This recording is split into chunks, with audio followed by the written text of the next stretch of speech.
ব্যাংকের কোটি কোটি টাকা ঋণ খেলাপ, হালিশহরের নিখোঁজ প্রাক্তন তৃণমূল কাউন্সিলর প্রবীর সরকারের বাড়ি বাজেয়াপ্ত। ব্যাংকের কোটি টাকার ঋণ মেটাতে না পারায় অবশেষে কঠোর পদক্ষেপ করল ব্যাংক কর্তৃপক্ষ। আনুমানিক কোটি টাকার ঋণখেলাপের অভিযোগে হালিশহরের প্রাক্তন তৃণমূল কাউন্সিলর প্রবীর সরকারের বসতবাড়ি সিল ও বাজেয়াপ্ত করা হয়েছে। স্থানীয় ও ব্যাংক সূত্র মারফত এই চাঞ্চল্যকর তথ্য সামনে এসেছে। জানা গেছে, ব্যবসায়িক ও ব্যক্তিগত কারণে ব্যাংক থেকে আনুমানিক প্রায় কোটি টাকা ঋণ নিয়েছিলেন প্রবীর সরকার, কিন্তু দীর্ঘ সময় পার হয়ে গেলেও সেই ঋণের টাকা শোধ করা হয়নি। বারবার নোটিশ পাঠানো সত্ত্বেও টাকা জমা না পড়ায় বকেয়া আদায়ে আজ প্রশাসনিক ও আইনি পদক্ষেপ নিয়ে তার বাড়িটি বাজেয়াপ্ত করে সংশ্লিষ্ট ব্যাংক কর্তৃপক্ষ।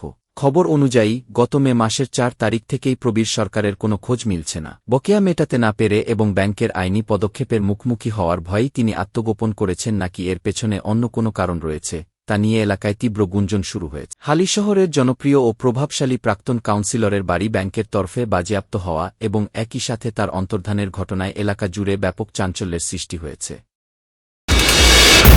প্রবীর সরকার, হ্যাঁ, ২ নম্বর ওয়ার্ডের কাউন্সিলর ছিলেন, উনি ছিলেন। আপনার প্রতিবেশী তিনি, হ্যাঁ, তিনি কোন পৌরসভার? হালিশহর পৌরসভার। কত নম্বর ওয়ার্ড? ২ নম্বর ওয়ার্ডের। কি নাম? প্রবীর সরকার। কতদিন আগে জানতে পারলেন যে ব্যাংকের লোন ছিল? আমি জাস্ট কালকে রাত্রিরে জানতে পেরেছি। ছিল অ্যামাউন্ট কত ছিল? অ্যামাউন্টটা বলতে পারবো না, আমি ঠিক জানি না। ছিল গেটে কোনো? হ্যাঁ, নোটিশ ছিল। নোটিশ ব্যাংকের লোক এসেছিল, তখনও আমাকেই ডেকেছিল। যেহেতু আমি পাশে, আমার ২৪ ঘন্টা দোকানটা খোলা থাকে, আমার দোকানেই থাকি, আমি দোকানেই থাকি, তার জন্য আমাকেই ব্যাংকের ম্যানেজার এসে ডেকেছে, ম্যাডাম একটু শুনবেন, আমরা এই নোটিশটা টাঙিয়ে দিয়ে গেলাম, একটু যদি আপনি পারেন ওনাদের দেখা হয় বা কোনো যোগাযোগ হয় তাহলে একটু জানাবেন। না না, যোগাযোগ হয়েছিল বলতে আমার ২ দিন আগে, মানে এই ঘটনা হওয়ার 2 দিন আগে দিদিভাইয়ের সঙ্গে যোগাযোগ হয়েছিল।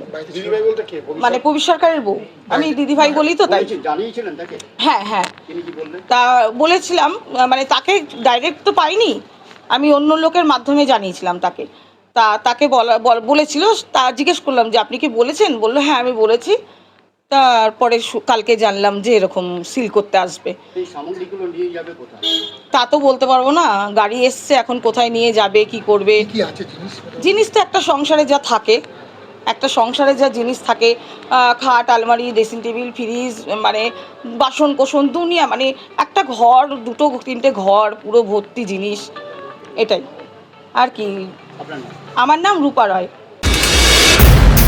যে আমি পাইপলাইনের কাজ করি, প্লাম্বারের কাজ করি, মানে জোর করে বলতো যে আমার এটা ঠিক করে দেয়, এটা ঠিক করে দেয়, তখন এটা আমার জোর করে বলতো। হ্যাঁ, প্রবীর সরকার জোর কাটাতো আপনাকে? হ্যাঁ হ্যাঁ, এবার বলতাম যে কাকা এই পয়সা হয়েছে, ঠিক আছে পরে দেখছি। কতদিন ধরে হয়ে গেল প্রায় 10-12 বছর হয়ে গেল। দিচ্ছেন আপনাকে পয়সা? না, পয়সার কথা তো পরের কথা। তাহলে আপনি থানায় আবার দুর্গাপুজো আসলে বলতো যে এই টাকা দে, তাও 30-35 হাজার টাকা। আপনার প্রবীর সরকার কে ছিলেন জানেন? হ্যাঁ, প্রবীর সরকার কে ছিলেন? তো আগে তো তৃণমূলের থেকে উনি একটু লিডার ছিলেন, তারপরে তো কাউন্সিলর হলেন এই ওয়ার্ডে।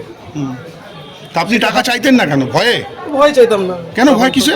তখন নর্মাল, এখন আমরা লোক, এখন না কেন ভয় কিসে? তৃণমূল করতো? তৃণমূল করতো, সংঘভঙ্গ ছিল অনেক, ওই ভয়ে পয়সা চাইতেন? কি করে চাইবো পয়সা? আচ্ছা আচ্ছা, 10-12 বছর যাবত পয়সা বাকি রেখেছেন? দুর্গাপুজো হতো, দুর্গাপুজো হতো তখন পর্যন্ত এই চাঁদা দিতে হবে। কত টাকা চাঁদা? 5,000 দিতে হবে, 10,000 দিতে হবে। আপনারা প্রতিবাদ জানিয়েছিলেন? না, কাকে জানাবো প্রতিবাদ, কাকে জানাবো? তখন তো জানানোর মতো। এখন কি চাইছেন?